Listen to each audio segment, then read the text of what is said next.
semuanya, Assalamualaikum warahmatullahi wabarakatuh.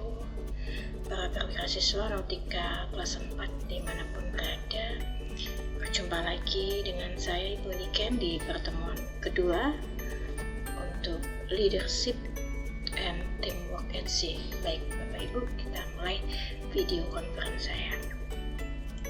Yang pertama Bapak Ibu, ya baik, untuk peran pemimpin dalam kelompok, ya. Kelompok itu bisa organisasi, ya, dan suatu komunitas bisa jadi, ya. Jadi artinya secara umum, ya, pemimpin dalam sebuah kelompok itu bertanggung jawab, ya, dalam menggerakkan aktivitas dan motivasi anggota untuk mencapai tujuan bersama. Nah, pemimpin di sini bertanggung jawab atas seluruh aktivitas staff ataupun training dan aktivitas lain. Ya, jadi sudah jelas lah ya kalau kita refer ke lingkungan di atas kapal ini, artinya nahkoda ini bertanggung jawab dari keseluruhan departemen, mau departemen deck, engine ataupun catering, kan begitu. Kalau untuk di kapal penumpang, ya, kapal-kapal cruise tuh di sana ada catering departemen, ada housekeeping departemen. Itu nahkoda itu adalah puncak inti pusat komando dari lingkungan yang terbatas, tetapi juga mempunyai resiko yang sangat besar di situ. Artinya di sini nahkoda berhak untuk mengkoordinasi, menggerakkan, bertanggung jawab sekaligus memotivasi, ya, anggota mereka, seluruh awak kapal, ya, kru kapal itu sendiri. Tujuannya tidak lain ada dua, yaitu mencapai safety dan security. Kemudian selanjutnya untuk leadership dan manajemen. Kita ketika bicara manajemen pasti orientasinya ke sasaran, kemudian koordinasi kegiatan, dan itu banyak orang, ya, dan banyak sasaran. Artinya Bapak Ibu di sini manajemen itu mengelola, mengatur, membagi-bagi, menyiasati, mencapai suatu tujuan yang banyak sekaligus kegiatan yang sudah terencana secara sistematis. Salah satu halnya SMS, Safety Management System, itu untuk yang menggerakkan di bagian office, khususnya perusahaan pelayaran, itu adalah yang bertanggung jawab adalah DPA, Descent Person Ashore, kan begitu. Nah, kemudian dibuatkanlah sebuah standar checklist untuk mengimplementasi bagian dari regulasi IMO, International Maritime Organization. Checklistnya seperti apa? Mulai dari kapal sandar, kapal jalan, kapal berlabuh, kapal melakukan kegiatan bongkar muat, ataupun saat kapal melakukan kegiatan bunker. Artinya di situ banyak kegiatan dan sasaran-sasaran safety ataupun security harus selalu di up to date dan harus selalu dikoordinasikan. Seperti itu. Itu yang disebut bagian dari manajemen di atas kapal. Itu tadi SMS, ya. Nah, leadership itu sendiri, Bapak Ibu, merupakan permasalahan hubungan interpersonal di mana pengaruh maupun power oleh perasaan para anggota ataupun kelompok satu sama lain.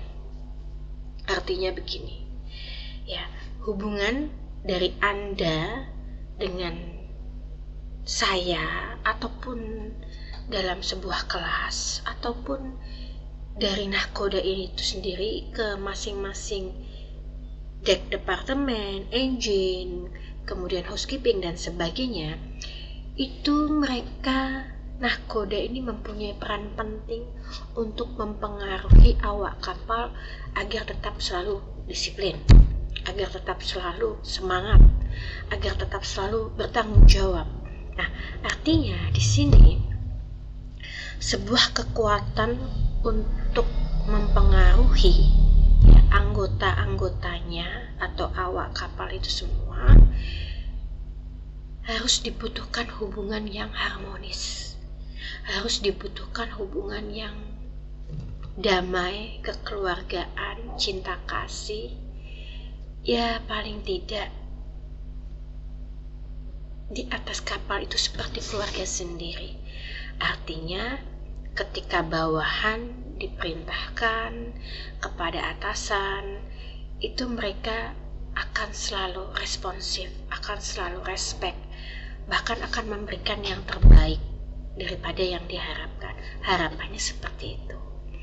Dan hal ini harus dijaga, moodnya harus dijaga, stabilitas emosinya, karena menyadari bahwa yang namanya human atau manusia itu sendiri mempunyai fluktuatif dan adaptif perasaan setiap harinya, setiap waktunya yang tidak pasti, berbeda-beda. Hari ini saya semangat, nggak tahu besok mungkin saya lagi banyak hutang jadi males gitu kan. Atau mungkin Anda hari ini habis diputus cinta, harusnya besok ini semangat, tetapi Anda malah lebih semangat. Kenapa?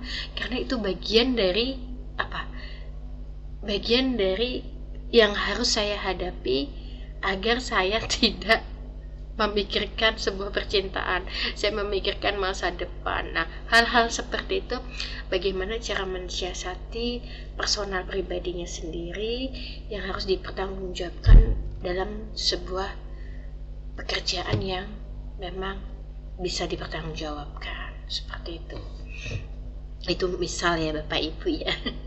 Oke, selanjutnya efektivitas kepemimpinan. Kepribadian, pengalaman masa lalu, harapan pemimpin. Karakteristik, harapan dan perilaku bawahan. Harapan dan perilaku rekan, harapan dan perilaku atasan, iklim dan kebijakan organisasi, kebutuhan tugas ya. Efektivitas kepemimpinan ini meliputi dari bagian kepribadian Bapak Ibu. Kepribadian seseorang itu seperti apa? Apakah memang dia sosok yang ceria, ataukah memang dia sosok yang pendiam, dingin, kan begitu ya. Jadi artinya di sini pasti yang namanya kepemimpinan selalu dilihat dari interpersonal dahulu. Pembawaannya itu seperti apa? Dari masa kecil, remaja, dewasa sampai dia bekerja, itu pasti ada pengaruhnya dari pengalaman masa lalunya. Kemudian harapannya seperti apa? Kalau dari kecil sampai remaja dia memang cenderung diam, ya harapannya tetap menjadi pemimpin yang memang betul-betul bisa diajak komunikasi dengan jelas, kan begitu. Meskipun dia pendiam, tapi ketika dia saat diskusi, wah dia sangat serius untuk menjelaskan ini itu. Tapi ketika dia bekerja memang sangat sekali pendiam dan bahkan tidak banyak bicara hal-hal yang tidak penting. Ada seseorang yang seperti itu Bapak Ibu. Kemudian karakteristik harapan dan perilaku bawahan. Ya, kalau kita bicara perilaku bawahan, ya artinya sebagai pemimpin di sebuah perusahaan atau dimanapun itu harus bisa menjadi role model, harus bisa menjadi suri teladan, contoh yang baik seperti itu. Karena ya bagaimanapun itu menjadi sebuah bagian integritas pemimpin itu sendiri ya. Kemudian harapan dan perilaku rekan, ya sama. Perilaku rekan jika memang tidak semestinya perlu ditanggapi ketika kita saat bekerja, hal-hal yang tidak mengenakan di hati kita, ya sebisa mungkin Anda profesional Bapak Ibu. Artinya begini, ketika saya sedang bekerja ya saya tetap fokus, tapi ketika sudah selesai Anda bekerja, ya Anda boleh memperingatkan, menegur, atau bahkan istilahnya menyelesaikan masalah Anda terhadap perilaku rekan yang memang seharusnya tidak menyenangkan dan sebagainya.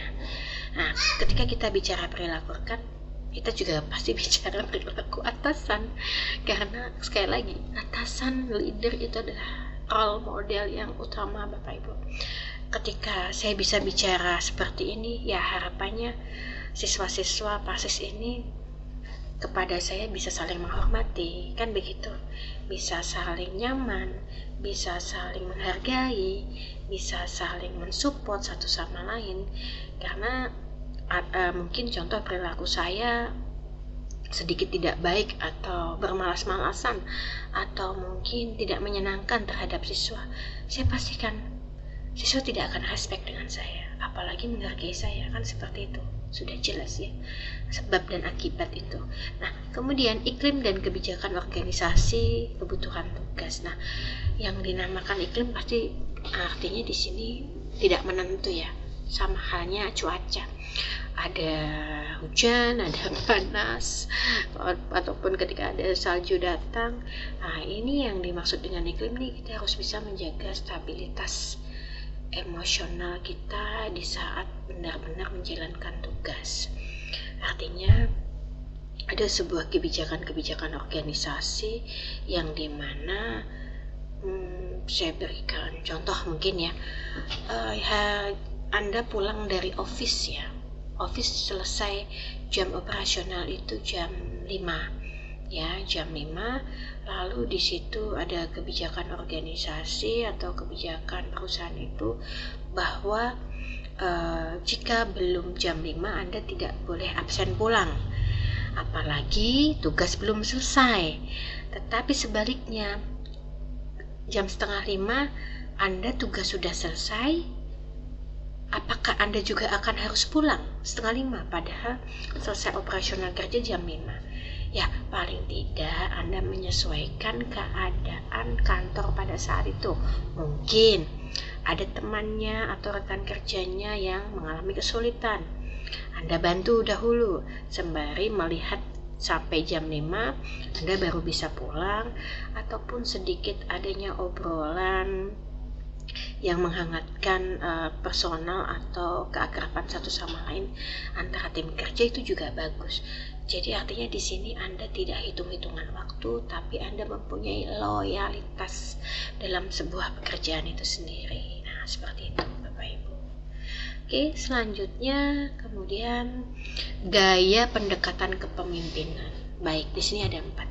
Ada atribusi, karismatik, transaksional, dan transformasional. Atribusi itu sendiri adalah atribut yang dibuat oleh orang terhadap orang lain, atribut yang dibuat orang terhadap orang lain. Contohnya seperti apa? Atribut itu, kalau kita bicara atribut ya seperti seragam, ada tag name, ada epaulet, ya bahkan ada pin dan sebagainya.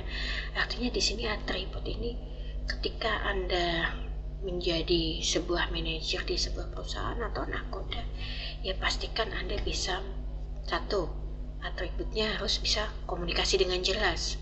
Kedua, bisa mengkoordinasi awak kapal dengan baik. Ketiga, bisa menyelesaikan konflik. Itu bagian dari atribusi Bapak Ibu.